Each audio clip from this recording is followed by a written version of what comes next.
Hai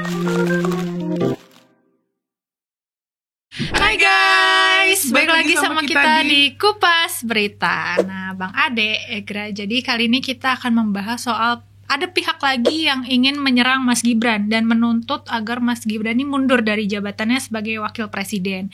Jadi kan sekitar bulan April 2025 lalu, Bang Ade, Egra, jadi ada ratusan purnawirawan TNI yang menyatakan sikap, mendeklarasikan sikap untuk minta Mas Wapres ini mundur dari jabatannya gitu. Dan mereka nih mendesak sampai udah di tahap mendesak MPR.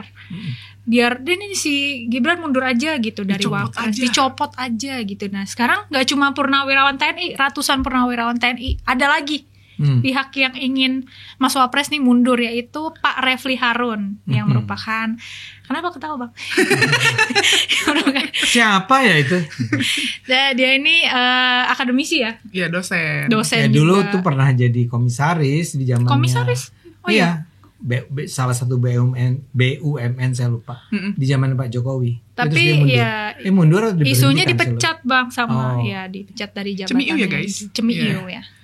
Terus akhirnya Pak Refly ini di acara Indonesian Lawyers Club atau YLC nih ngomong kayak yang salah satu hal yang dia omongin adalah ada beberapa poin yang membuat Mas Wapres ini pantas gitu untuk dicopot dari jabatannya. Jadi sebelumnya itu si Mas Wapres ini, si Pak Refly ini bilang kayak bisa nggak sih Mas Gibran ini sebagai Wapres tuh dicopot, dan ternyata bisa, kata beliau dalam Undang-Undang Pasal 7A di UUD 1945 jika ada beberapa ketentuan yang akhirnya membuat si Wapres ini mundur, kayak misalnya korupsi dan lain-lain lah gitu. Dan istilahnya sisi Gibran yang mana sih yang istilahnya dianggap bermasalah sama si Refly Harun gitu. Jadi si Pak Refly ini pakai dua pendekatan Bang, yaitu ya intinya dia nih membahas soal putusan Mahkamah Konstitusi lah ya, soal batas usia capres itu dianggap bermasalah sama dia nih gitu. Terus sama adanya keterlibatan Gibran dalam keputusan yang ilegal itu, yang soal batas usia capres-cawapres itu menurut Refly Harun tuh dianggap terlibat ya si Mas Gibrannya. Intinya kayak itu faktor masa lalunya Bang. Jadi Refly Harun ini masih ngomongin soal keputusan MK itu, yang soal batas usia gitu. Terus juga ada beberapa hal lain yang akhirnya dipermasalahkan sama Pak Refly, diantaranya yang akun Fufu Fafa. Jadi Fufu Fafa tuh dulu akun Kaskus ya, yang diduga milik Mas Gibran, yang isinya memang menjelek-jelekan Pak Prabowo. Itu sekitar tahun dulu, akun 2014 ya, atau 2013. Udah lama lah. Udah lama banget gitu. Tapi akhirnya diangkat lagi sama netizen dan banyak yang menuduh itu akunnya Mas Gibran gitu. Terus juga tuduhan ijazah palsu, yang Mas Gibran nih dianggap nggak lolos SMA gitu. Jadi bukan Pak Jokowi aja yang dituduh ijazahnya palsu. Anaknya kena gitu kan. juga kena, iya. Terus juga isu narkoba. Jadi Mas Gibran ini pernah kena isu ini Bang, narkoba. Jadi ada semacam berita hoax yang mengungkapkan bahwa Mas Gibran ini katanya ditangkap atas penyalahgunaan narkoba. Padahal enggak ya, hoax sekali. Padahal udah ditekenin kalau itu hoax gitu Bang. Terus juga yang terakhir ya, Gibran ini dinilai gak cakep lah secara mental gitu loh buat mimpin, maksudnya sebagai wakil presiden dia kurang lah, kata Pak Refly Harun seperti itu. Katanya begitu. Aku pikirkan gini ya, ini ada kaitannya dengan si para jenderal itu, purnawirawan itu. Ada lebih dari 100 jenderal, ada marsekal atau apa gitu ya. Jadi ada kolonel, ada sejumlah petinggi purnawirawan, tapi semua. Nah, seperti sini dikatakan, mereka kan sebetulnya bukan cuma soal Gibran ya, ada 8 ya gugatan. Iya. Salah satunya adalah minta agar MPR memberhentikan Gibran. Nah, pertanyaannya adalah banyak ya, diantaranya kan kita udah bilang bahwa ini kenapa sih para jenderal gitu ya? Iya, kayak kok minta agar Gibran itu mundur. Nah, kelihatannya nih Refly ini walaupun dia bukan bagian dari gerakan tersebut, kan dia bukan tentara. Iya, bukan purnawirawan. Dia ingin katakan bahwa sebetulnya permintaan itu make sense. Kayak ingin menyetujui lah ya. Dia menyetujui bahwa itu bisa dimulai dari soal Mahkamah Konstitusi yang sendiri, batasan kan? Capres-cawapres. Nah, itu masih lumayan lah. Tapi kalau yang berikutnya itu, yang 3 hal, narkoba, ijazah, Fufu Fafa, dan narkoba. Dan itu dibenarkan oleh Refli Harun ya. Iya. Kalau benar kata-katanya, jika bisa jika benar gitu. Ya kalau jika benar tapi itu diungkapkan di acara seperti ILC tadi kamu katakan ya. Itu kan seolah-olah ingin mengingatkan kita bahwa mungkin saja itu benar. Coba deh kita lihat satu persatu. Fufu Fafa. Memang Fufu Fafa itu kenapa? Jadi Fufu Fafa itu kalau misalnya penonton belum tahu ya, Fufu Fafa itu kayak akun Kaskus. Jadi di akun itu bisa bikin status Bang. Nah statusnya itu tuh kayak ada yang ngejelekin Prabowo, ada yang jorok, ngomong jorok, tanda petik gitu kan. Terus agak mesum lah. Agak mesum, iya. Nah, karena waktu itu sempat aku lupa tweetnya Mas Kaisang gimana, katanya sih ada kemiripan. Ini cocokologi. Kaisang atau Gibran? Enggak, Mas Kaisang itu kayak bikin status di X yang netizen tuh ngecocokologi kalau ini tuh mirip sama akun Fufu Fafa namanya. Yeah. Nah, terus akhirnya sama netizen ada salah satu hacker tuh di hack gitu Bang, kayak ini akun Fufu Fafa nih nomornya siapa aja nih yang siapa nih yang ada di balik akun ini. Akhirnya kebongkar tuh waktu itu nomornya. Nah jadi kalau misalnya penonton ingat itu sempat ada orang-orang yang transfer GoPay ke nomor itu. Dan nama akun GoPay-nya itu Gibran Rakabuming. Aku lupa Rakabuming Raka atau Gibran Rakabuming ya. Nah itu sempet beberapa temen aku ada yang transfer GoPay ke situ Bang, buat mastiin. Terus tiba-tiba namanya berubah jadi Slamet. Karena menurut aku kalau misalnya GoPay kan emang bisa berubah-ubah kan. Nah dari situ netizen kayak langsung, ini Fufu Fafa nih pasti Gibran nih. Gitu dari situ. Itu kalau Fufu Fafa, makanya mungkin bisa dikaitin karena kan ngerasa wah nih abis ketahuan ini Gibran diubah nih namanya jadi Slamet gitu. Artinya kan kalau memang orang bisa mengubah begitu saja menjadi Slamet, orang juga bisa mengubah menjadi Gibran kan? Bisa. Artinya kita nggak pernah tahu siapa yang berada di belakang itu. Benar. Tapi kalau kamu pernah lihat isi ucapan-ucapan Fufu Fafa, kalau dalam pandangan saya nggak tahu soalnya Cindy atau Egra masih inget nggak apa yang diungkapkan di sana. Itu adalah sesuatu yang bukan tindak kriminal, jadi bukan misalnya orang yang fitnah atau pencemaran nama baik ya. Jadi kalaupun dia menyerang Prabowo, ya dia nyerang Prabowo. Dan itu adalah sesuatu yang sangat bisa dipahami di tahun 2014. Ini kan lagi eranya berantem antara Prabowo dengan Jokowi kan. Oh iya. Jadi pertama, saya tentu saja atau kita semua sebaiknya memang tidak dengan mudah begitu saja menyimpulkan bahwa Fufu Fafa itu Gibran. Ya, benar. Itu pertama ya. Jadi belum tentu Gibran seperti yang tadi Egra jelaskan kan. Itu gampang sekali mengubah nama. Siapa yang nama-nama yang ada di belakang akun tersebut. Kedua, kalaupun iya, saya ingatkan nih kayaknya Refli nih. Yeah. Kalaupun jika benar. Apakah gara-gara apa yang diungkapkan oleh Fufu Fafa itu, dia pantas untuk diberhentikan sebagai wakil presiden? Itu jadi masalah. Saya sih merasa, dan saya rasa banyak orang merasa bahwa itu ngada-ngada deh ngangkat sesuatu yang dari tahun 2014 untuk menilai seseorang di tahun 2024. Itu bullshit lah, mengada-ada. Karena enggak, ya tadi belum tentu juga itu Gibran. Benar. Kalau bentuk Gibran, masa sih gara-gara lontaran-lontaran waktu itu yang di tahun 2014 itu suasana beda sekali dengan 2024, orang bisa disalahkan. Ya kalau orang bongkar apa yang saya katakan tahun-tahun 2014, saya menyerang siapa, kayak saya menyerang Prabowo, saya melakukannya loh. Ya, walaupun saya nggak pernah mesum lah, saya nggak pernah fitnah lah. Ya. Jadi itu satu. Kalau mengangkat Fufu Fafa sebagai alasan untuk memberhentikan Mas Gibran, itu nggak masuk akal sama sekali. Kalau pakai istilah yang biasa kita gunakan, cuma orang bodoh yang akan menggunakan alasan itu untuk memberhentikan Gibran. Dan saya nggak tahu apakah si para jenderal itu juga berargumen seperti itu ya. Karena kalau mereka kan betul-betul sebenarnya yang dia sebut cuma satu tuh yang soal Mahkamah Konstitusi itu. Dia menganggap bahwa diperbolehkannya Gibran menjadi calon presiden, wakil presiden itu dengan mengacak-acak konstitusi. Yang sebetulnya kita tahu semua enggak. Itu kan prosedurnya sangat konstitusional. Orang mengajukan permohonan banding ke Mahkamah Konstitusi. Mahkamah Konstitusi mengambil keputusan, waktu itu ada 9 orang anggota Mahkamah Konstitusi, memang salah satunya adalah pamannya Gibran, ya. Dan akhirnya dibenangkan yang ingin agar itu diubah, oke? Iya. Jadi 5 lawan 4. Tapi sekarang kalaupun yang satu itu nggak bisa suaranya Pak Anwar Usman itu pamannya Gibran itu nggak dipakai, tetap pertarungannya 4 lawan 4. Jadi ada cukup banyak hakim yang memang menganggap sebaiknya diubah aja memang peraturannya.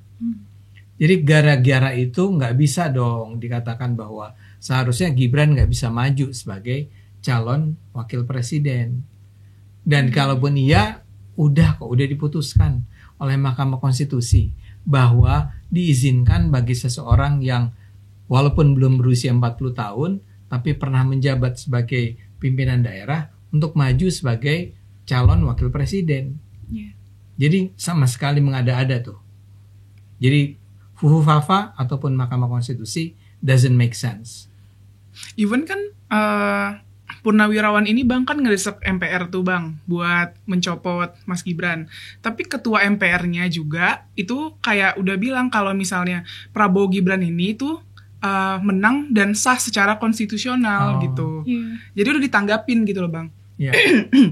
Nah juga maksudnya itu kata ketua MPR. Iya, ketua MPR-nya bilang gitu. Nah, terus juga kalau misalnya kita lihat tadi kan Fufu Fafa, yang kedua ijazah palsu. Nah, yang ijazah palsunya ini katanya Gibran nih nggak lulus SMA katanya. Dan nggak pernah sekolah di luar negeri. Iya, padahal syaratnya untuk menjadi presiden adalah lulusan SMA. Kayak gitu katanya Mas Refli Harun. Nah, sebenarnya di tahun 2023 itu sebenarnya ada hoax-nya Bang. Jadi tuh sempat viral itu postingan, jadi Gibran Rakabuming di berita itu ngebeli ijazah dari Australia seharga 500 miliar rupiah, sorry. Wow. Gitu. 2023. Cuma tim cek fakta kompas.com itu bilang kalau itu tuh hoax, bukan gitu. Gibran juga kayak nanggepin yang kayak dia malah bilang ini lucu. Kan ijazah saya asli, terus dia nunjukin gitu ke publik kalau ini nih asli nih yang gitu. Australia. Yang dia kan SMA di Singapura ya. Iya, SMA S1 di Singapura. Di Singapura gitu. Terus abis itu KPU juga udah kasih tahu kalau ini nih ijazahnya Mas Gibran nih asli gitu. Mas Gibran juga bilang kalau misalnya baru dipermasalahin sekarang, kenapa nggak pas saya waktu itu nyalon jadi wali kota gitu. Iya, itu kan pernah dia. Itu kan pernah gitu. Kan udah pasti diperiksa nggak sih Bang? Kalau misalnya saya jadi calon anggota DPR diperiksa. Jadi ketika saya mengatakan saya lulusan SMA 2 Bogor, saya harus datang ke SMA 2 Bogor minta legalisir ijazah. Legalisir ijazah. Nah, apalagi si Bung Gibran ini wakil presiden pasti bakal persyaratannya administratifnya lebih banyak gitu. Lewat kayak begitu aja. Iya. Jadi emang berapa 50 miliar? 500 miliar rupiah. Pada saat dia sudah jadi wali kota Solo kan 2023 gitu. Mungkin nggak tahu ya menyerempet ijazahnya Mas Gibran palsu, terus juga ijazahnya Pak Jokowi dituding palsu. Ini aku juga bingung nih kenapa dua-duanya dituding palsu gitu. Memang kita harus mempertanyakan. Kan tadi kamu tanya ini soal si Refli Harun itu pinter sebenarnya. Saya lupa dia itu doktor nggak ya? Cuman dia bukan orang bodoh lah. Dan dia kayak tadi saya katakan dia pernah ditunjuk jadi komisaris. Dia adalah seorang narasumber yang kredibel. Tapi kok bisa-bisanya mengatakan bahwa mungkin aja loh ijazahnya Gibran ini palsu. Ya. Ini kan sama aja. Lo nggak lihat ya kejadian Pak Jokowi? Iya. Ya, itu kan sangat rame, sangat mudah untuk membuktikan bahwa dia lulus dari SMA di Indonesia ini. SMA-nya di luar negeri makanya. SMA-nya di Singapura. Iya, juga nggak susah untuk sekedar ngecek. Apalagi kata kamu si Gibrannya udah nunjukin kan, ini ijazahnya tuh ada ini nih. Makanya Mas Gibrannya malah bilang ini lucu katanya. Kok dipermasalahinnya sekarang? Terus sama yang Fufu Fafa tuh ini Bang si Gibrannya tuh kayak kan Pak tanggapannya gimana? Katanya Bapak dituduh jadi yang punya akun. Ya tanya sama yang punya akun gitu. Kok tanya sama saya? Tanya sama saya. Tanya sama yang punya akun kan. Siapa bukan gue gitu kan. Ya saya sih percaya dia yang bukan pemilik akun Fufu Fafa. Tapi kalaupun iya, tadi kan saya bilang gitu ya. Iya. Kalaupun iya, emang masalahnya di mana? Emang dia itu kriminal atau apa? Dan yang paling lucu Bang, yang terakhir itu Mas Gibran dituding pakai narkoba. Itu gimana? Itu sebenarnya tahun lalu bulan Agustus itu sempat ada hoaxnya. Jadi nyebar kayak screenshotan WA gitu di sosmed. Kalau Mas Gibran ini ditangkap karena pakai narkoba di PIK. Di PIK Agustus 2024. Tapi pas dicek and recheck, katanya relawan Pak Jokowi itu, Mas Gibran justru lagi dampingin calon gubernur dan wakil gubernur Jawa Tengah. Apa namanya? Lutfi Yassin. Iya. Dia lagi nemenin calon gubernur untuk ke KPU, daftar ke KPU gitu. Jadi kayak dari situ netizen kayak mikir, mungkin ada yang kemakan hoaxnya juga kali ya Bang ya. Terus akhirnya pada percaya kalau Mas Gibran itu pakai narkoba. Karena gini Bang, aku nggak tahu ya ini isi pikiran netizen gimana. Karena penonton tahu nggak kalau kemarin-kemarin tuh Mas Gibran lagi rajin-rajinnya bikin monolog. Monolog kayak bonus demografi, tentang timnas, terus tentang hilirisasi gitu kan. Itu komentarnya Bang, kalau misalnya dilihat, bener nih orang pakai narkoba matanya beler, bener nih orang pakai narkoba cara ngomongnya kaku, bener nih orang nih cara ngomongnya kaku tuh tanda-tanda orang pakai narkoba. Enggak, ya masalahnya Bang, awal-awal dulu aku tapping monolog juga kaku. Iyalah. Kan nggak mungkin kita pakai narkoba kan, karena kaku gitu. Iya. Ini emang buat saya nggak masuk akal tuh adalah orang seperti sepintar Refly Harun dan mungkin juga para netizen lain itu bisa percaya dengan 3 hal itu. Kan itu adalah unbelievable kan, sangat tidak bisa dipercaya. Ya, misalnya dia narkoba, dari mana kamu lihat? Lihat aja tampilan dia lihat aja gitu. Lihat matanya tuh agak beler gimana dia gitu. Dia cara ngomongnya kayak orang diseret gitu belum. Kecuali kalau misalnya dalam sebuah wawancara kita nanya apa, Gibran jawab apa gitu. Kita mulai curiga nih, ini orang under pengaruh drugs gak sih? Tapi kalau cuma tampangnya yang dingin ya banyak lah orang kayak begitu. Ini betul-betul luar biasa nih. Jadi setelah para jenderal itu luar biasa juga menurut saya, gak masuk di akalnya dengan tuduhan soal Mahkamah Konstitusi tadi. Sekarang Refly Harun juga di ILC, bayangin loh, ini kan sebuah acara nasional, benar. Berani-berani yang ngomong begitu. Tapi berlindung di kata ini Bang, kalau benar. Jadi kan jadi duga-dugaan. Kalau secara nggak langsung aku lihat ya kayak polanya tuh antara yang Purnawirawan sama yang Pak Refly ini ingin gimana caranya dengan berbagai upaya Mas Gibran nih tanda kutip dimakzulkan gitu loh Bang. Iya. Kayak saking pengennya dengan berbagai alasan yang mungkin menurut kita istilahnya gini, ya kalau batas usia capres-cawapres ya udahlah ya, walaupun sebenarnya nggak masuk akal juga, cuman untuk narkoba, ijazah dan secara mental nggak siap itu kan sangat-sangat perlu dipertanyakan. Bahkan orang awam pun kayak, lu yakin ngajuin alasan itu gitu kan? Secara mental nggak siap itu kan kayak perlu penjelasan lebih gitu loh Bang. Itu tambahan lagi tuh. Secara mental nggak siap tuh gimana Anda mengatakan bahwa seseorang tuh secara mental nggak siap? Usia dia itu 38. Dia itu adalah seorang wali kota Solo yang berhasil, dipuji, kelihatan hasilnya. Bener. Masa itu nggak secara mental nggak siap? Kan jadi salah satu kota toleran juga kan. Dan maksudnya kalaupun memang secara mental nggak siap, apa indikatornya? Apa hal yang menunjukkan bahwa memang beliau ini nggak siap buat ya secara nggak langsung memimpin Indonesia juga tuh, perbandingannya tuh seperti apa sih gitu kan? Karena kan istilahnya kalaupun mengutip dari pasal 7 AUUD itu, persyaratannya adalah memang si wakil presiden akan dimakzulkan jika melakukan pelanggaran berat, korupsi, terus judi dan melanggar sumpah jabatan atau misalnya di kewarganegaraannya bermasalah yang aku tadi cek dia di internet gitu. Jadi kalau misalnya istilahnya cuma karena opini publik atau sensitivitas pribadi lah, itu sama sekali nggak bisa. Dan kalaupun memang ada salah satu alasan yang istilahnya mungkin dipertimbangkan, kan juga prosesnya tuh panjang dan benar. Nah, itu kalau itunya sih adalah hal yang makanya saya nggak percaya ini bisa digolkan. Iya sih. Ya karena emang orang yang seperti itu jumlahnya seberapa banyak sih? Iya sih. Ya, saya minta maaf loh. Buat saya itu kayak, ya saya kesian aja ngelihat para jenderal itu udah tua gitu ya. Iya. Mungkin cara berpikirnya tuh ya udah nggak selurus seperti dia ketika muda gitu ya. Dia mengada-ada kan. Apalagi kalau kita bicara 8 tuntutan para jenderal itu makin mengada-ada.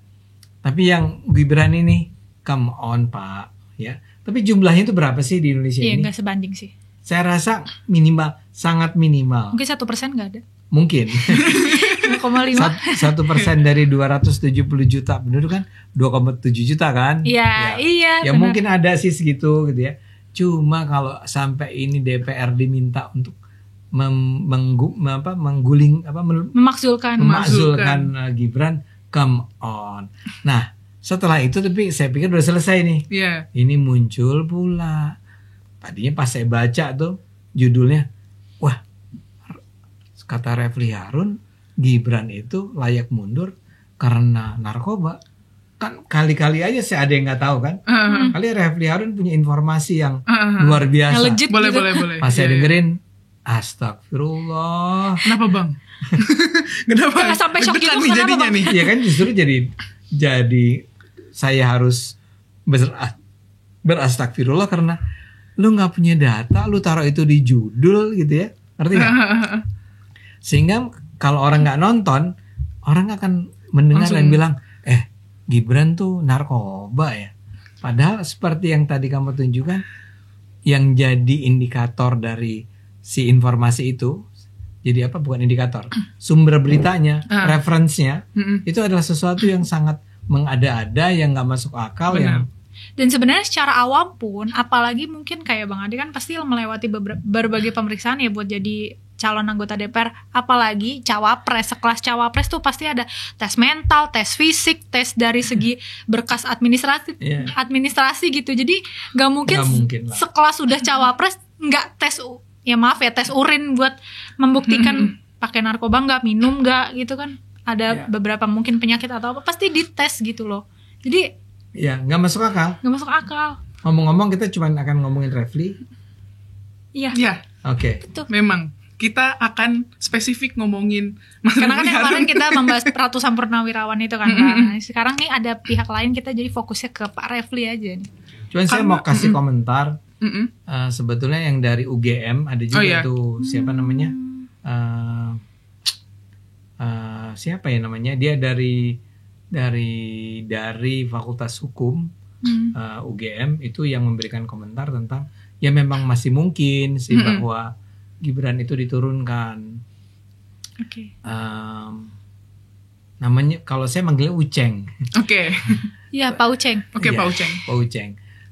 Dia lebih ilmiah lah ya. Oke. Tapi pada dasarnya dia mengatakan bahwa memang masih dimungkinkan karena dia misalnya masih tetap percaya bahwa sebetulnya kan naiknya Gibran menjadi wakil presiden itu melewati proses yang menurut dia melanggar konstitusi. Intinya tidak sah lah. Tidak sah karena menurut dia seharusnya tidak terjadi tuh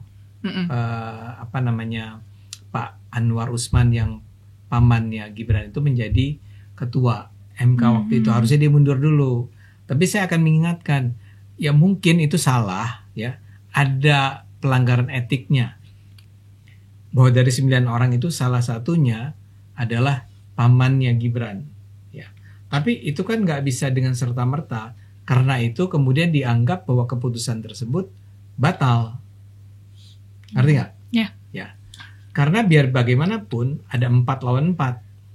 Dan ketika keputusan itu akhirnya ketika tahun 2024 itu di 2023 ya, MK itu diputuskan, 4 anggota MK yang berseberangan dengan yang menyetujui Gibran diangkat itu nggak juga protes.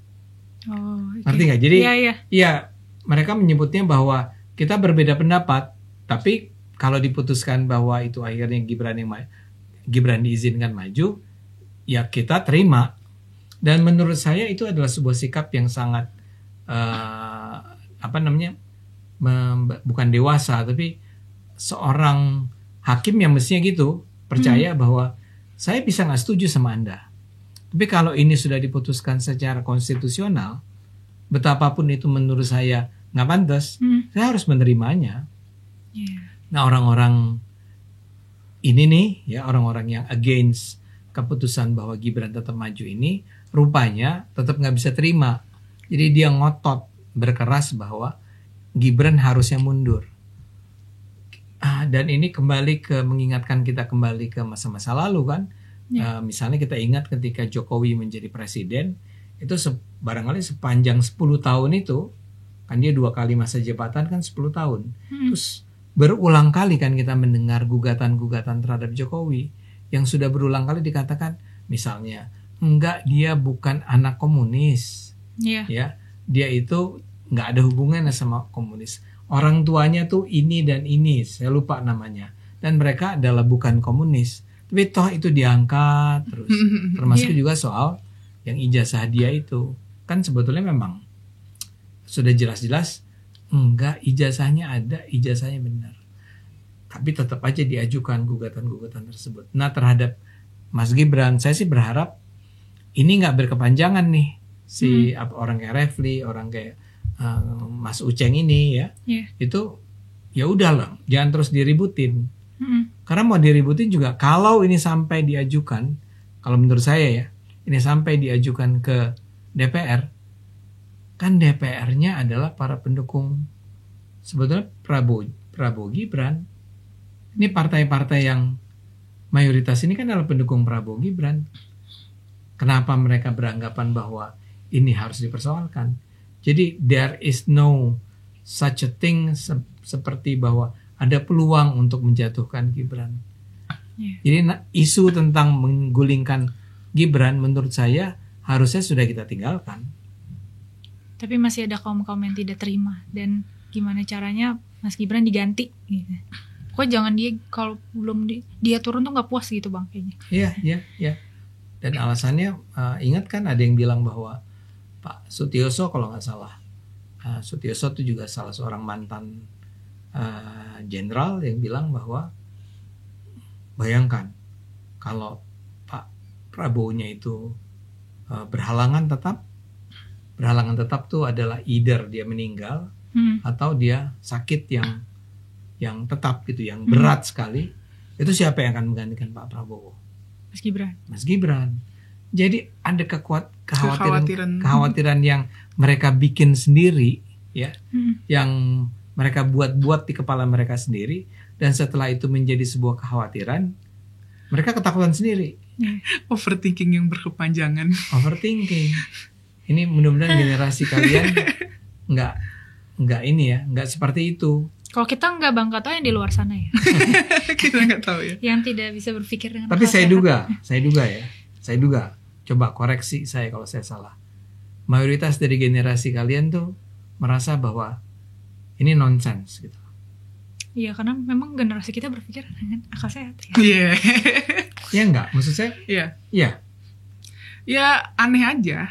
Maksudnya kayak kalau misalnya kita tarik flashback ke belakang tuh, kayak yang udah jelas-jelas ijazah Pak Jokowi asli, terus dipermasalahin, terus yang ini lagi muncul Gibran apa segala macam ijazah lagi, terus narkoba fufu-fafa, kayak ya udahlah gitu. Iya. Bagian narkoba nggak sih, kayak sengaja banget nyari-nyari. Narkoba tuh kayak mind blowing, karena aku ngeliatnya kayak, hah? Pakai narkoba? Atau dari mana Mas Gibran emang bukannya perawakannya seperti ini gitu kan? Iya, emang kayak gitu nggak sih cara penyampaiannya Mas Gibran tuh? Iya, karena itu kan makanya saya lihat ini yang ngeributin mula-mula purnawirawan. Iya. Artinya orang-orang tua. Itu satu. Kemudian yang membenar-benarkannya ya adalah orang-orang seperti siapa namanya si tadi Refli Harun. Kalau Uceng tuh buat saya agak mengherankan, dia seharusnya lebih pintar dari itu. Dia seharusnya lebih memberikan petunjuk tentang, kalaupun kita sama-sama nggak suka sama Gibran, udahlah, ya terima aja 5 tahun ini Gibran akan menjadi wakil presiden sampai tahun 2029. Iya. Ya kita pantau aja kinerjanya. Maksudnya kalaupun memang berseberangan, berikan kritik yang membangun gitu. Iya, loh. Dan ya. Iya, Mas Gibrannya bagus kok bikin monolog, mengedukasi Gen Z gitu.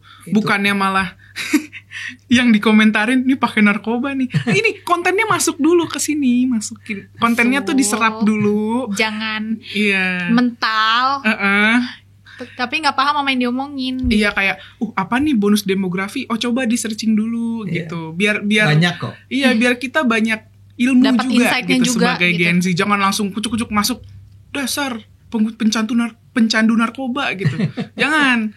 Lihat dulu kontennya gimana gitu. Kelihatan Ini buat penonton ya. Iya. Ini tuh bukan anak-anak yang ngikutin politik secara terus-menerus loh ya. Ini anak-anak biasa-biasa aja di sini sama Egra. Bahkan saya buta politik nih. Ya, Enggak juga sih. Ya bahkan bisa dibilang sangat minimal kan. Iya. Cuman kan setiap kali ada kasus yang Anda lakukan apa?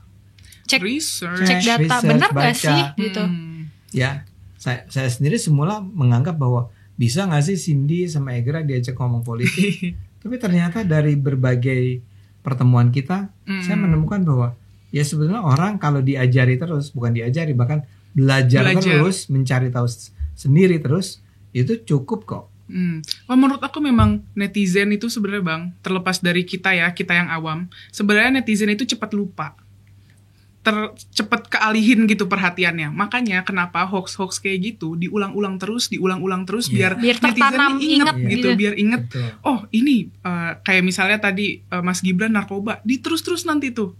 Mungkin sebulan ke depan ada lagi Gibran narkoba nih.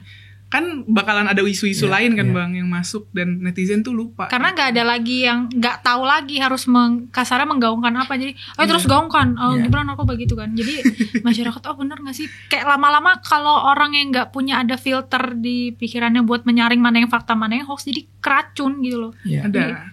Benar. Dan itu yang sedih adalah akibatnya Indonesia sulit maju ya. Karena apa? Iya. Karena akhirnya ya Pak Prabowo harus mikirin kayak beginian, hal-hal receh gini.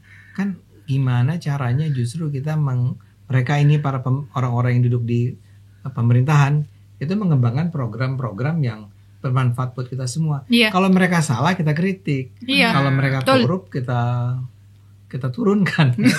Tapi ya jangan ngomongin tentang narkobanya Gibran. Iya. Oke?